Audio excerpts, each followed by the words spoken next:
Yo, what's the deal? What's the deal? This your boy Bone. Hey, you back with another one of the React Zone, man. You know what I'm saying? You could definitely watch this video by yourself, but it's much better when you're watching it with me. Hey, you know what I'm saying? Hey, we're gonna the video we finna watch today, man, is inside a Somalian gang war. You know what I'm saying? We got a large Somalian community out here in Minnesota. Um, you know what I'm saying? So this right here is a video of the Somalians in Minnesota checking into their gang war and seeing what's going on on their side. You know what I'm saying? So we got a very large Somali community. So, they active out here too. You feel me? But I ain't gonna hold y'all too long. We finna get into this content, see what it do. Let's go. We stay dangerous, we stay safe. I got kids to make it home too, you feel me? Yeah? Yeah.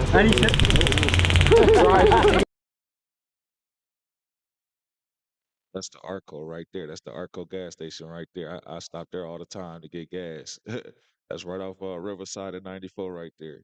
I know that gas station off. I could just see a corner of that motherfucker. I know exactly where that's at for sure. How many times did you use that? 15, 20 times maybe. Red Sea, man, see the Riverside. The Cedar Riverside community is remembering a store clerk shot to death during a possible robbery attempt. What the hell is that? Clothing, man. All right. One jump. Action! What you talking about? You gotta do it with some passion. Today we head to Minneapolis, and we find ourselves in the middle of a Somali gang war. This is one of the first places we've covered that the guys that invited us thought it necessary to provide us with security. Minneapolis is world-renowned for its strong pocket of Somali culture, and here you'll find the gamut of Somalis, from honorable clergymen to fraudsters, from US senators to dudes catching bodies in the street. And for some people, their only reference to Somali culture might be in the Tom Hanks movie Captain Phillip. Well, there's more to know. Like many recent immigrants, Somalis have a reputation for being quite entrepreneurial. They are also known for being family-oriented, and as a community, they are dedicated to their faith. This defines a large portion of Minneapolis Somalis. But for the Somalis running the street, they have cultivated an entirely different reputation. These are guys that have proven that they are willing to be extremely dangerous. We are going to take you to the belly of the beast where an active turf war is going on. We're going to talk to both sides of the equation, and we're also going to talk to elders to see if they can lend clarity and peace to the future of this situation. Folks, it's time to get boots on the ground. For a long time, people have been requesting for us to go check out the Somalis in Minneapolis. Anytime you look these guys up, there's these gigantic gang wars and beefs and the highs and the lows and this guy versus that guy. To be honest, I don't know much about the Somali culture other than that there's been some real internal conflict and civil war within the country. We're just not safe. Not many economic opportunities, as well as the Tom Hanks movie, I'm the Captain Now. Look at me. Sure. I'm the captain now. We're meeting a bounty hunter slash security guard. You guys know we don't go anywhere with security. We don't have an aggressive approach. I just don't feel the need for having security. But they thought it was necessary. Oh, brother. What's your name? Token. Token? Pleasure to meet you. Pleasure to meet you, man. What's it like being a bounty hunter in Minnesota? It can get wild, man. A lot of people tend to want to miss court on us, and when you miss court, it's a big bag we're about to lose. So we gotta get on that ass. I don't like putting people in jail. I became a bondsman to get my homies out of the jam, you feel me? Yeah. A lot of times I gotta write bonds for people I don't know, and those guys don't go to court, and that's when I gotta become the bounty hunter. Gotta vest up, go kick some doors in. This is the first time we've actually gone anywhere with security. Oh, okay. Is it that necessary around here? For G Money, yeah. G Money is a controversial Minneapolis drill rapper that sounds like this. I'm too precise, I tap the button. Come on, watch me dress the crowd. Them niggas always gonna be mad. They know that little bro walked them down. Had a glizzy poke right through my sweater. My little brother hide as hell. He doing drills while on the tether. Frontline in the trenches, you can't tell us about this war. Niggas. And while many in the city rock with him, the word around town is he has a lot of enemies, which makes him a dangerous man to be around, and hence the security. What this summer looks like so far? It's been relatively quiet compared to the last couple summers, because when George Floyd happened, shit flared up like a motherfucker.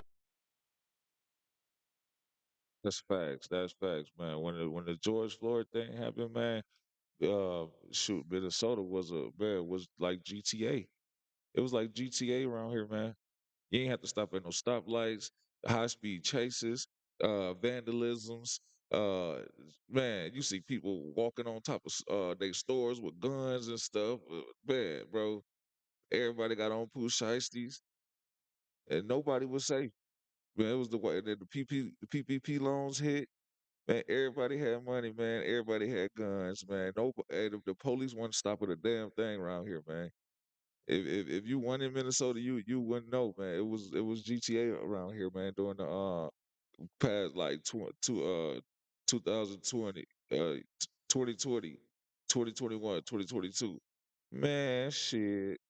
If you wasn't already here around that time, I wouldn't have advised you to come here at that time, bro. Because you wouldn't have got a good experience in Minnesota, boy. Because you'd have been like, what the fuck y'all got going on out here?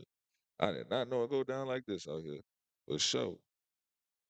If I was to compare for the last couple of years, it's been relatively quiet, but it's still active as hell. The Somalian-Gangs are taking over, they're coming deep, and there's a lot of rivalries. North Minneapolis has a big rivalry with the highs and the lows, and there's a street that literally divides the highs and lows. It's called Broadway. So on Broadway, you want to tread lightly because that's where the ops be at. I gotta say, what up, Minneapolis? Alright, murder app, we outside. Why you call it murder? Yeah. Here we call it the murder app, man. It's Murder-Appolis, man. They call it the murder app for real. Yeah, for sure. Murder-Appolis. It looks friendly around here. It's friendly for some people, and it gets dirty for some people. There's sides, you know what I mean? You might see shit popping off, you might not see shit popping off, I ain't gonna lie. How have things been lately? Ever since this year started, other than that, the cop getting killed and all that shit, About that, yeah, it's been good. Was it a Somali cop? No, it was a black cop. Who shot you? Are there victims inside? When Officer Jamal Mitchell rolled up to the scene of Blaisdell Avenue and found two people injured in the street, when Officer Jamal Mitchell asked Muhammad whether or not he was okay, that is when Muhammad pulled out a handgun and started shooting at Officer Mitchell. I had a warrant on that dude. Remember when that happened? The crazy thing is I was just driving down the street and I was just riding past it right when it happened, bro. And that was crazy. Like right after it happened. I'm driving down the street and I hear all the police cars coming. Woo, woo, woo, woo. They was just coming to the scene, like right when I was driving. Bro, what the hell going on? Then when I get to where I'm going, a couple blocks down, I'm hearing that a police done got shot. And then I go to a store that was like a couple blocks down the street from it, from the crime scene.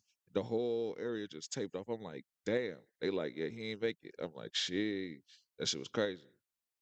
Who shot the black cop? I was actively looking for the guy, Mustafa Muhammad. What was the community's reaction to the cop dying? Oh, crazy. That's been the third cop shooting in Minneapolis, Minnesota area in like the last 3 months. Because George Floyd happened here, is it hard to support police? Like, are people scared to be vocally supportive? 100%. Even when the cop is in the right? 100%. Do you feel like the pendulum needs to swing back a little bit? I don't well. You know what I mean? Before George Floyd, you know what I mean? And after George Floyd, it just made it worse for them. You know what I mean? Yeah. They need to turn this into a stand your ground state. Moms getting carjacked. Carjackings are up. We definitely need Minnesota to be a stand your ground state, man. I definitely agree, bro. It's crazy that ain't no self-defense in Minnesota, man. That's like preposterous, man. Straight up. We definitely need to be a stand your ground state in Minnesota. I'm definitely for that.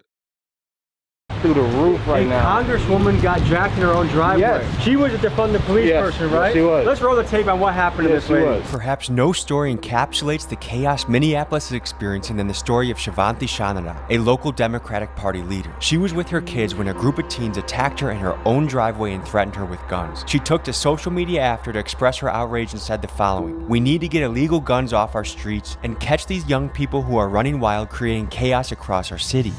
Public service announcement. If you think it's gangsta beating up a woman in front of her own children, you are an absolute bitch and nobody respects you. The twist to this story is this same lady, Shivanti, was earlier calling for the Minneapolis police to be abolished. I wonder if her views have changed since this attack. Imagine she had a gun on her. She would have went to jail too. Am I allowed to ask what that is? Oh, it's just a taser. X26, right? Police edition. Yep. I'll show them. What's the legality on that? Perfectly legal. Yeah? Yeah. And You gotta pop that top off. Take that top off. And if someone's resisting, you dry stun them. Yeah. How many times did you use that? Yeah. Off the record, allegedly. 15, 20 times maybe. Well, it sounds like we're protected. On that note, let's go to the next spot. I feel like a goddamn Somalian president right now. We're rolling in a nice convoy. We got a car up front, car in back with protection. You gotta stay safe, man. That's the Riverside Apartments right there. We call that the Somalian projects right there. That's the Riverside Apartments. Man, that's is all Somalians up in there for sure. Nigga, you up in there, nigga. You in they territory, my nigga. Shit, for sure. I used to mess with a girl that used to stay up in there.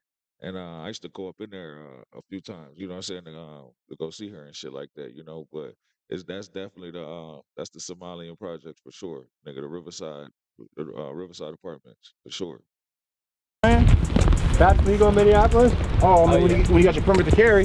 Yeah. My golly. We ain't playing around. We stay dangerous. We stay safe. I got kids to make it home too. You feel me? Outside, it was raining cats and dogs, so we decided it'd be a good idea to head up to the studio and meet with the crew as the G-Money entourage was assembling. Guy that we're supposed to be meeting, one of them is a guy named G-Money, right? Has he ever been on time to anything that you've done with him?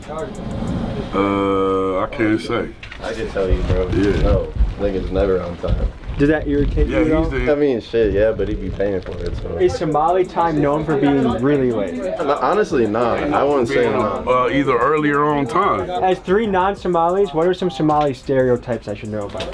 Can't drive? I don't know. Nah, that ain't no stereotype. That's good. Facts, man. I swear to God, bro. They'd be like, man, it don't even just be Somalians though. We just think foreigners can't drive. You know what I'm saying? Like foreigners, you know, for sure. And I say another stereotype is like people try to say like, the smell, they smell different from us. So people be trying to say like, that's another one too, But I know a few Somalians, man, so that's not typically the case though. But that's like a stereotype that people try to put on them for sure. Can't drive for shit, bro. The word on the street is the average Somali is not the best driver. Best driver? Nah, we do be driving. Y'all like got us up. I'm out, baby. Y'all like got. We could drive. Don't get us up. Y'all be wrecking shit. Don't get me wrong. I do wreck. You've been able to wreck a lot of cars, but how many cars have you wrecked? He up there. I'm up there. I don't want to Cali, wrecked the car, got another car, wrecked it again. 4 cars? 4 cars in front of me. And you think you're a good driver. I don't know how much. You're the reason insurance is high in the area. No, the only reason why I be wrecking cars because I be high as hell off drugs and I just be driving, nodding off and shit like that. This says G-Money, and that's your name too. Okay, so that's like a gangster name tag right there. Would you consider yourself Muslim? Yeah. How does it work being Muslim and also kind of doing street shit and kind of doing smoking drugs and stuff? It teaches that nobody perfect. You can make mistakes. You feel me? And we just a regular person. Nobody perfect. Yeah, nobody perfect. Even Christians, certain things they not supposed to do and they still do it. So everybody will assume that just because you Muslim, you gotta straight be behind the books. But it all depends. Yeah. I don't encourage nobody to do anything I do. Yeah, I mean, it's just the lifestyle we live and certain things help us. Lying. They late to their own interview, man. There was so much smoke accumulating in the studio that I felt like Wiz Khalifa. So we decided to get out of there, get some fresh air, and post up near the train tracks with G-Money so we could get to know him a little better. Do I seem high as shit? I'm not high as shit, but do I? So? Okay. We have a lot of factors working against us right now. We have, it's raining, there's beef. We have a little bit of that Minneapolis medical in the air.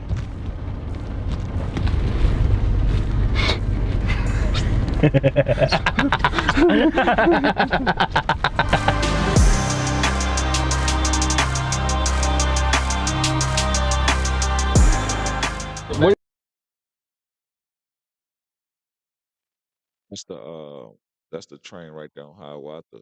That's the Hiawatha train over south. I don't know. It's like I don't know how the lines be over in Minneapolis. Like they got like the green line, the blue line, shit like that. I don't know which one that is, but that's the train that goes down Hiawatha right there for sure. What are your parents doing when they got here? What do they do to make ends meet? My pops was he was a chef. He was working right here down the block. Yeah, my mom was taking care of us and my pops was working for real. Is he still around? Nah, my pops died. Sorry to hear that, man. How old were you when that happened? I was about 15. My dad played a big part in my life, so. Yeah. Was it about at the same time you hopped off the porch? Nah, I hopped off the porch when I was 13. Okay. That's when I caught my first juvenile case, man. I was like, I had to do 2 years in juvenile. What'd you get caught for? There's 16 robberies in 2 hours. What? Some dumb ass shit. What did you rob? Yeah, we were just robbing everything moving, man. What did your parents think about you hopping into the street? Man, they didn't like that shit. Because they escaped Civil War, right? Yeah. And you came here and chose a life of war. Why? I ain't chose the life of war. The life of war kind of chose me. What are your hopes for the future, G-Man? Man, I want to make the city a better place one day. You do? Yeah. How do you want to do that? I help the community now, I just don't show it. Do you feel like the community thinks you help the community? Yeah. Certain people. Do you think kids look up to you? Hell yes, a lot of kids look up to me. What is that like? I try to spread a positive message sometimes, but they get such a negative message off my music sometimes, and they take it the wrong way and think they can. Is there an example of something someone took the wrong way? Like, I got little kids be sending me like little Kia boys, Minneapolis Kia boys be sending me, hey, Craig, come here. You look like a ninja, like you're ready to go on top of a building or something. You said what? This one made my name G-Money right here. Oh yeah, this my baby, man. Come on now. One of the biggest, man. G-Buddy, we had to switch it up, man. Yeah, one-on-one. There's only one G-Money out here. No cap. Y'all can't do no replicating of what we doing. No bop. One of none. Run up, get done. We're going to K Block, the other Somali side, and we'll see you there.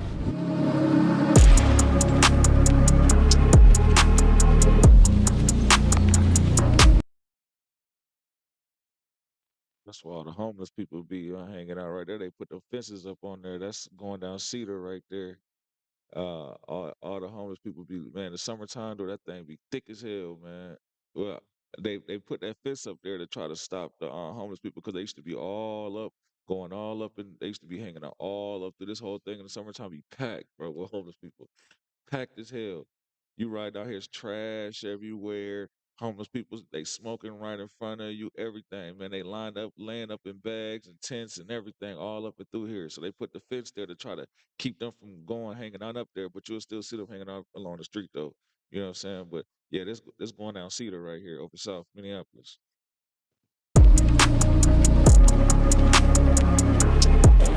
What's up, fellas? Looks good. How's it going? Good to see you. How you doing? Going good. Is this what they call K Block? I don't know, something like that. But this is Carmel, man. It's a big factor in the Somali community in Minneapolis, especially. There's a lot of stores, there's barbershops, all type of shit in the mall, man. What do you think when you see all the young guys wearing the shiesties? Nothing? Yeah. All right. For someone that's never visited, what? Okay, this right here is the Somali Mall on Lake Street. This was the Somali Mall. This right here used to be a parking lot and like a one-story building. And over time, the owner, he added to it, and they got the apartment buildings on top of it. But this is like, yeah, this is the Somalian Mall right here. This is where like they got all the Somalian stores, all the Somalian hair stores, the barbershops, all the Somalian little restaurants, all the Somalian clothing stores. They got their mosque up in there, everything. It's a whole little sustainable Somalian community right up in here for sure. You know what I'm saying? Yeah, this is over like kind of uptown Minneapolis right here. Can you tell them about it? It's a great place to be. You can make a lot of money. Yeah? What would you do with my hair? How would you cut me up if you had my hair? A nice fade. Would you ever do a mullet? Oh yeah. Any advice for the youth? Keep God first, family second, and that's it. Get your money. Any Somali words we can teach people back home? Minimo. Unity.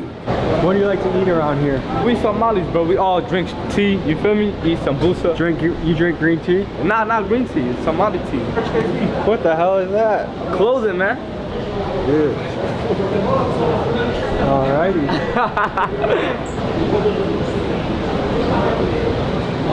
For anyone that's doubting the power of rap music to influence, it looks like New York in here. You guys ever see a New York drill music before?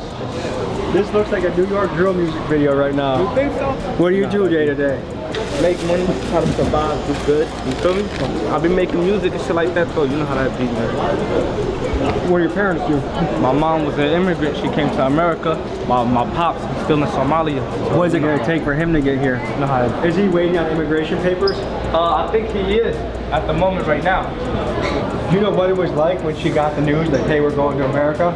Yeah. It was very exciting for her, you know? Yeah. It was very exciting for her. Is America what she thought it would be? You come from a third world country. It's a big relief to come to a country like America. Which is more dangerous, Somalia or America? Somali. What's your name, man? My name is Shaisi. Shaisi? Yeah. Shaisi, how did you come up with that name? Y'all earned it. Okay. How do you avoid being in beef? What's the best way to do that? Just stay out my way, you're gonna be straight, you know what I mean? What do you guys think about mainstream media? Man, they some liars. Shit dead. Like, and they goofy as hell. Free Palestine, for real. Free Palestine, man. Like it's a movie, one genre. Action, action, action! Fuck you talking about? You gotta do it with some passion. Got my low and I've been waiting. Them niggas still ain't get active. In the crib, be this crazy. Did you wanna see my reaction? Just by cause and lay that bet with a thought little mongrel. This is Mo Jamma. He's a community leader who is taking a brave and hands-on approach to working with the youngsters in the street, and he speaks with them to encourage a more positive direction for their future. I'm about peace, I'm about unity. In the end of the day, the city got a past, right? It's got a dark past. And I got homies that are about 6 feet deep. I got homies that are doing life. I got homies that'll never get to see their families, their kids, their wives. My goal is for everybody to understand that what you just showed them, which I just seen, has more benefit to the community than downfall. I see a lot of youngers. Why aren't they chasing that? These young guys are chasing that. Some of them got, some of them got different ideas. Go ahead. It be hard to chase that when you feel me, when you in a bad predicament. You know what I'm saying? Does living this lifestyle though make the predicament worse? It could make the predicament worse. It will make the predicament worse. But hey, you never know. You might hit that move that changed your life. You really never know. But at the same time, it's like it ain't even about all that for real. It's like what you worry about getting a job and then you gotta wait 2 weeks for a paycheck when your mom rent due. Some of the shit that they're trying to write that happened before them, I was in there, I seen it. That's not what we're promoting though. That's definitely not what we're promoting.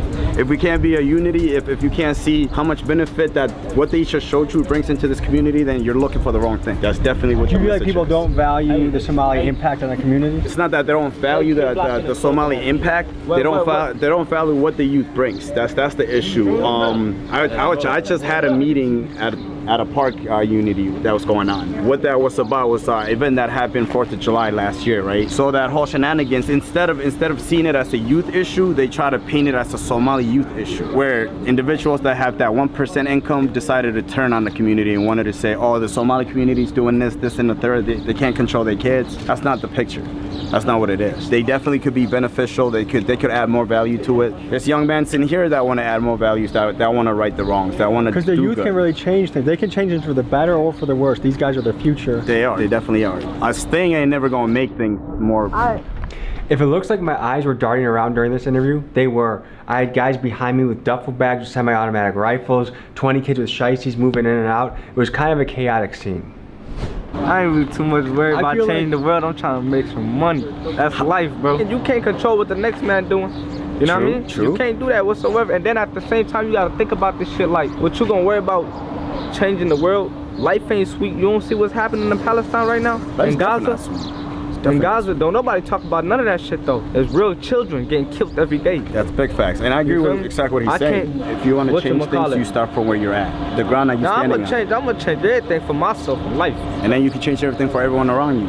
Every individual. If I get on, everybody here gonna be on. That's for big life. Facts, big facts, big facts. You're not lying. They fend for each other. They feed each other. What's your plan to change your life and send it in a great direction? Man, some money. Open up some businesses, feed my people. But you know, when you grow up in the predicament I grew up in, you don't really have too much of a plan. You feel me? In this community, we about getting money, pushing positivity. We are Muslim, as you can see what I'm saying? We are brothers over here. So you know, it ain't nothing about no negativity, gang beef. It ain't nothing about, do drugs, pop pills, none of that. You see what I'm saying? We're gonna bounce out of this area, but can we walk with you and ask you some questions? Yeah, of course, my bro stay with me though. Everybody? No, just them That's right fine. here. If I'm in the club and you mug me, I'ma up and blast it, chopper bullets blasting, now he passes. Where are the mentors or where are the people that are like, hey, like your life's gonna be crazy if you keep down this path? Well, you got individuals like myself, we got a couple of homies, but you gotta understand, this is real life. Majority of the ones that would look after these young kids are no longer alive. Majority of the ones that would speak to these young men are 6 feet deep. They're either locked up doing life or they can't speak for themselves. They're dead. So the men that are missing. That's such a huge piece of the puzzle. The mentorship is where it's missing. That's what's missing. That's the biggest thing that's missing. So. Initially, when I look at this situation, it blows my mind that someone can leave a war-torn country, come to America with the promise of a better tomorrow, and their kids choose the gangster street life. I just don't get it. But then Can't say that, man. What they parents went through ain't got nothing to do with what they're growing up in today. You know what I'm saying? You can't expect someone to know the struggles that their parents went through when they wasn't even there to witness those events. All they know is what they growing up in today and where they at today. So if they in America and they growing up and they seeing gang violence and they seeing shootings and they seeing clapouts and this is what they seeing to their parents, they came to a better life compared to where their parents was just at. But to hear it, in their eyes, this is they're entering a whole nother war. You know what I'm saying? That's what they're doing. Like they're not they can't compare the life that they have now compared to the life that their parents just brought them from because they haven't experienced that. You know what I'm saying? Like so, like because if that was the case, it wouldn't be no need for them to join no gangs or do nothing like that because they just escaped the whole. You know what I'm saying? A whole nother um lifestyle that they gonna be grateful that they're in today. Their kids was raised in America. I mean, the only thing that's keeping them from being in America is the fact that they came here when they was kids or babies or something. Some of them was born in America. Some of them came when they was 1, 2, 3, 4, 5, all the way up to 10, 11. You know what I'm saying? So they're going they're going to American schools. You know what I'm saying? They're in the streets of America. They're hanging out with American people. They're gonna be they're American. So they're gonna you can't say because because my parents aren't from America, I'm not gonna indulge in American behavior, American activity. I'm not gonna join it. That's not how it works, man. You know what I'm saying? And them kids' eyes, this is all they know. This is all they see. So they're going to be a product of the environment that they're in today. You know what I'm saying? They don't really know. Only thing they know about Somalia is the stories. Maybe some their parents take them back on certain holidays or during the summertime or something like that, so they can experience they homeland and stuff like that. But it's just when they go there, they be ready to come back because it's so different. You know what I'm saying? Like you taking me from America and you sending me back to a third world country. Shit. I mean, yeah, I appreciate the experience, but I'm ready to get back to America. You know what I'm saying? For sure. I acknowledge the power that an environment plays on the development of a kid. If you are put into a hood, you can expect hood outcomes. And we also have to talk about the role of fatherhood here. A lot of these kids' fathers are dead or in prison, and a kid without a father statistically has poor outcomes. A number I came across said that a kid that is close to their father is 80% less likely to be in prison. That is significant, and it makes me think the power a dad has to change the world for the better, one kid at a time.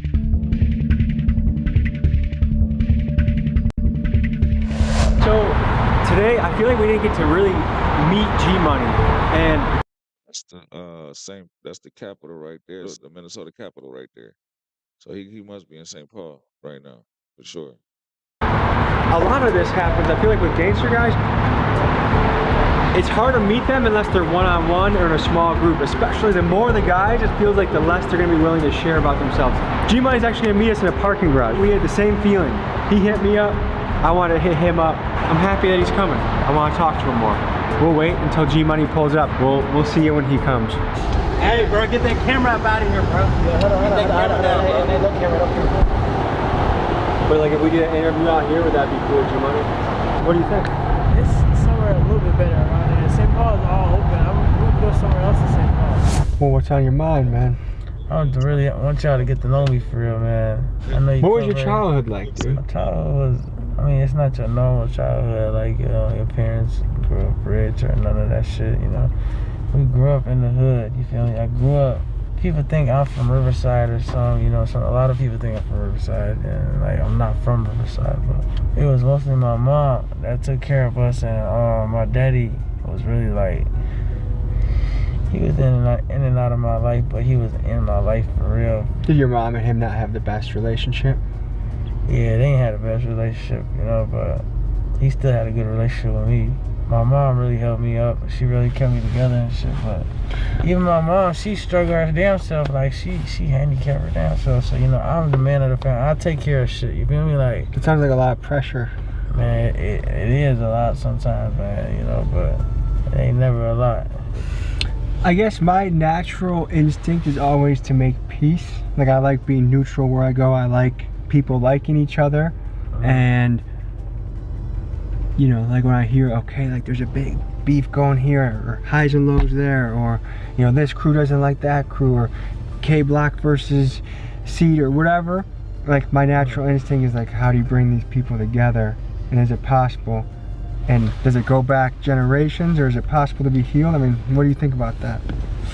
Man, I feel like it's possible. Like it goes back generations, but like that generation that went back to and what they're fighting over now and what they're beefing over now ain't got nothing to do with what happened in the generation before, you feel me? They just young though, you feel me? They don't know what they doing, they just young, they jumping off the porch, they seen what other people doing, they seen what's cool on the internet and shit. And they don't even know what they in this shit for. They ready to crash out over shit they don't know nothing about. Like, they just got in this shit, don't know a damn thing about this shit. Like, what do you think the attraction is to a kid to join the gang or to be in the streets and hop off the porch, so to speak? I can't speak on the new generation though, cause the new generation so f***ed up. Cause like the kids jumping off the porch, mamas and daddies and shit, they don't really got them. Like, and then I'm gonna say, man, the glorification, man, of everybody want to be somebody, man. You know what I'm saying? Everybody wanna feel like, you know what I'm saying, they leaving their mark in the world. You know what I mean? And everybody not gonna be no Martin Luther King. Everybody ain't gonna be no President Washington. Everybody ain't gonna be no Obama. You know what I'm saying? For some people, you know what I mean, leaving their mark is just having some kids. You know what I mean? For some people, leaving a mark is getting a good job. For some people, leaving a mark is being the first one in a family to go to college. You know what I mean? And for them, they will feel like they fulfilled themselves. Some people leaving a mark is being a father for their kids. You know what I mean? Some people leaving a mark is being someone that the public, uh, you know, notices and respects and stuff like that. And then you got some people who can't even think that big, and leaving their mark is, leaving their mark is being somebody that the that that the people that being someone that is respected or that is loved by the people that is around them. You know what I mean? Like people, like when you go to a funeral and stuff like that, and you see all the people who show up to the funeral, like that does something psychologically to people. Everybody wants to have a funeral to the point where when they pass away, you got people crying for them. You got people wearing their T-shirts. You know what I'm saying? People uh, starting gangs behind them, saying "Long live them." You know what I mean? And to become that, you have to you have to leave your mark on this earth. You have to leave a mark on this earth that is deep enough for that it moves people. You know what I mean? So impressing people, you know what I mean? Getting the girls to like you. You know, people want girls, people want money. You know, people want to be loved by their friends. You know what I mean? People wanna be they want to leave their impression on people. You know what I mean? And for some people, it might be being the toughest person. You know what I'm saying? Them leaving their impression might be having certain people scared of them. You know what I mean? Or letting some people know that they ain't no hoe. They tough. You feel me? So I think it goes down to just um, the people join gangs and do stuff like that because for one, man, they want to feel accepted by something. You know what I mean? They want to feel embraced, like they, like they're a part of something. And at the same time, people want to, the people feel like as big as their, as big as their mind go, or like as far as they can think is like me, um, me, me having um me being a respected member of the streets, or me putting in my work for my homies, or you know um letting niggas know I ain't no hoe or anything like that is them feeling like they left their mark. That's the mark that they want to leave, and they will feel like they fulfilled um that void that they wanted in during their life. You know what I mean? So yeah, like that's the main reason that people join gangs, man. Is really just to um to feel accepted and to feel like they are doing something to leave a mark um on this earth or with people. You know what I'm saying? Before they die or whatever. You know. This how gangs usually start.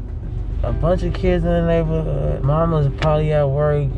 My other parents strung out. Some kids ain't got no parents. Some kids just lost. And they all come together. They just start doing things together. When they start doing shit together, they start growing up together. They want to expand.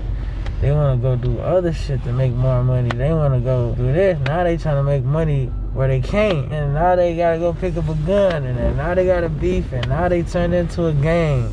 Some people really do though. Some people really just join gangs for no reason, I feel like. And like, there's people joining gangs at this age in 2024. Like, why are you doing that, bro? Like, well, I guess I appreciate us touching base, and I always think it's good to talk one-on-one. And yeah, I think we covered a lot more ground, and then we got to learn more about you. Appreciate you, man. Nah, for sure, man. I appreciate Tommy G swinging by, coming to Minnesota, man. Mo took me through the Carmel Mall to speak with business owners, where I saw the hustle and bustle of entrepreneurs working hard. He then took me to speak with a religious leader and elder who I wanted to talk to get his perspective both on Somali history and his thoughts on the gang and violence amongst the youth. This is what he had to say. How are you? Good. How are you? Good. So you visiting us from Minnesota or from somewhere else? From Milwaukee. Milwaukee, yes. What's your name? Tommy. Hi, Mohammed. Nice to meet you. Nice to meet you too. So, tell me, what happened in Somali that caused people to come to America in large numbers? Yeah. Well, Somalia, when I grew up, was nothing different than what we have in America. The country was prosperous. We have the golden days. I was lucky to be raised. And Somali is one of those people who go get it. They don't wait someone else. Even when the Europeans came to colonize, they didn't accept that nonsense. Mm-hmm. They fought. What really happened in the country that made the unrest happen, that made a lot of people immigrate and want to leave? Yeah. So what happened was the military became so corrupted, and things were really, not only the military, everybody in the government thing. And the people uprised finally. And the worst part was that the military regime started fighting with its own people rather than, resolving the political problems. It started like certain, like the central regions, and then eventually the worst was what happened to Somaliland part called now. The dictator and the military regime, how are we going to change? There wasn't such plan. So what happened is finally, like fighting among themselves and things were getting, the civil war went worse, and one side didn't win. So that's the thing. So unfortunately, that caused problem after problem. Let's give you some history and context on what happened in Somalia, a coastal country that at many times in its history was quite prosperous. The Somali Civil War officially started in 1991 when the central government of Somalia collapsed following the overthrow of President Siad Barre. The roots of this conflict trace back to the 1980s, marked by severe economic decline, political repression, and inter-clan rivalries. Barre's government relied heavily on clan-based favoritism, which meant if you weren't in the clan, you didn't get the job, and the marginalized clans were sick of being oppressed. This led to clan militias vying for control. The power struggle between factions resulted in widespread violence and instability, leading to displacement, human rights violations, and a famine in 1992 that left over 300,000 people dead. The ongoing conflict led many Somalis to flee their homes, seeking refuge in other countries. One of the major hubs for refugee settlement was Minneapolis, Minnesota. How hard was it for someone to apply and get accepted and go to America? Well, luckily in my case, the country was still a government. My thing was to get a passport. It's very hard to get the passport. So when I get my passport, I went back to the country to get my passport and left. So unfortunately, I left the country and I stayed in Kuwait for 4 years, working there for 4 years. Do you believe America is the land of opportunity still? Yeah, so America still is the land of opportunity, but it's not as it used to be the people before us. So one question is, what advice would you have for the youth? There's some youth out there, they're kind of choosing the life of the streets. there's a lot of good role models around here that are entrepreneurs, that are senators, that are business owners, but a lot of these kids are choosing the route of a gangster rapper and criminal. What do you think about that? What would be your advice? The thing is, as I said, every society will have some bad apples. Unfortunately, I think maybe the problem is when the family break, because when people get married, they rather stay together. Like a mother household. Yes. If you could speak to some of these young men out there that are choosing which path they want to go, some of them are choosing the streets, what advice would you give to them if you could speak directly to them? Well, that's just something most of us, we failed, including myself. We have to go and address the issue. One thing good about our prophet, peace be upon him, Muhammad, if there's a difficult situation, he used to face it right away and resolve it. So it's our bad apple in our kids. We have to be care about them. So if I'm working with my own kids and they fail on the ground, I'm not going to say, oh, they failed. No. Same thing with these people. They fail with their life and doing bad things. We have to address them. We have to approach them and try to help them. So action is the key. Taking action and then moving it forward and making sure. But if everybody say, "Oh, look what happened to these kids," no, these kids like your own kids. Mo introduces us to his mentor, who has a reputation for giving back to the community. One of the things he does is every Friday for the last 7 years, he's visited the Riverside Plaza apartments to feed the kids and talk to them. Here's what he had to say. And what's your role in the community, or what do you do? My role in the community is actually, first, I'm a husband and father of 5. Congratulations. Yeah, exactly. So that's my first responsibility, but also professionally I work for the city of Minneapolis. And we take care of all the parks, lakes. A lot of people, they escape civil war and they started building their own community, their own businesses, and starting to prosper. And yet the kids chose, instead of peace, which they easily could have chosen, maybe not, but it seems like, why did the kids choose war again? I really don't like us to paint a picture where we take every kid, a small percentage of the young men. And it comes with the environment. It comes with, this is a country where our kids are struggling in schools. Our kids are dealing with a lot of mental health and it's a bit news, but we don't address that. We don't talk about that. So I'm trying to paint the picture. So we have kids struggling in school. We got COVID-19, online learning, and then we eliminated funding for after-school programs, which to me is it's kind of insane. And so it was a perfect storm that's resulted in kids that are younger and younger getting involved in gang violence. Yes, absolutely. If you come back to my community specifically, we came from a culture where the whole village takes care of kids. A place where you don't have after school programs. It's the school's responsibility to teach kids academically, so you don't have to worry about homework help or are your kids performing. Are they doing well in the school? Well, something you brought up that I do think is a trend throughout America that is worth being brought up is this. We used to survive on eras where there could be the man would go work, they could support 5 kids, the mom could stay at home, and there was a lot of hands-on parenting. Now there's a lot of divorce and there's a lot of 2 parents working, and so the kids are left unsupervised they have a lot of time in their hands. Yes. When you add that to social media and the devices that they have, a lot of times things happen online without even knowing. I started with being a father of 5, right? All my 5 children were born here. My kids are American kids. I spent the majority of my life here in Minnesota. We as adults, parents, don't see our kids Somali enough. We see them Americans because they don't know their native language. They rather eat McDonald's than eat Somali food, right? It's like pulled between 2 worlds. Yes, almost. and then I think that's a great point, because belonging is one of the most important things a kid can feel. And if a kid is feeling not American enough, or not Somali enough, or not black enough, or not Muslim enough, then they're lost. And when you're lost, you do things that to try and find yourself. If you could talk directly to these kids, what advice would you give them? This is what I tell my kids. Always ask for help before it's too late. And then you have to know that there's people that care about you, people who are very passionate about mentoring you, giving you an opportunity, and even when you're struggling, people. Facts, man. I agree with him, man. Never hesitate to ask for help, man. You know what I'm saying? That could be the one thing that is keeping you from getting you the boost you need, man, to succeed. You know what I'm saying? Or the one piece of information, man, that was just holding you back from you know what I'm saying, elevating or finishing whatever project or whatever, you know what I'm saying, mission that you was on. Help is never should never be an obstacle. You know what I mean? never feel like asking for help is a burden or a problem or doing too much or is stupid or I should know this, so I shouldn't be asking for help. I should try to figure this out on my own. You know what I'm saying? Life, everybody on earth uses help. That is the only way that anybody can succeed. Nobody can do nothing on their own. You know what I'm saying? The richest person in the world got there from help. It has period. Nobody was just born, figured out everything on their own, and then learned to become a billionaire. It doesn't work like that. It's you use tools, you use the tool, the help that people gave you along the way. You know what I'm saying? Those are the tools you use. You know what I'm saying? The best tool in life is help.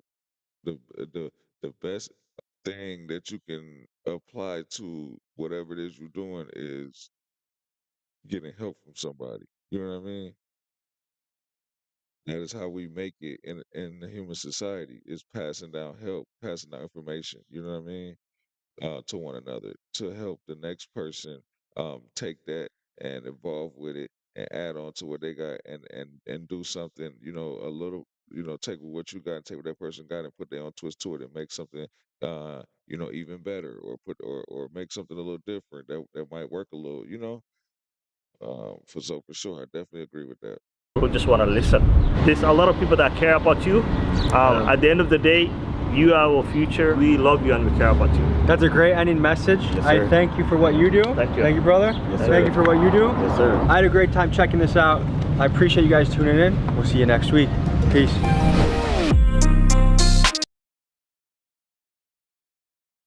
There you have it, man. There you have it. You know what I'm saying?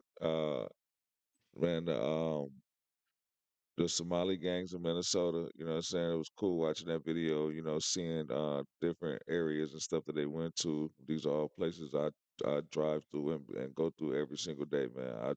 So like it just helps me stop and, take a step back and actually enjoy, the beauty of the city that I live in, So um I enjoyed watching this video with you guys. This was another one. Like I said, man, you definitely could have watched this video by yourself, but it's much better when you're watching it with me. You know what I'm saying? It's your boy Bone. Until we get on the next one, like, share, subscribe. Um, and watch more videos. This gonna help us grow our following and help reach more people. And if y'all got any comments or any recommendations or any other videos y'all want me to react to, leave me a message or something, reach out to me, and let me know. We in this for the long haul, man. We finna keep dropping, finna keep dropping, finna keep dropping. So this is just the beginning, man. It's your boy Bone. I'm out.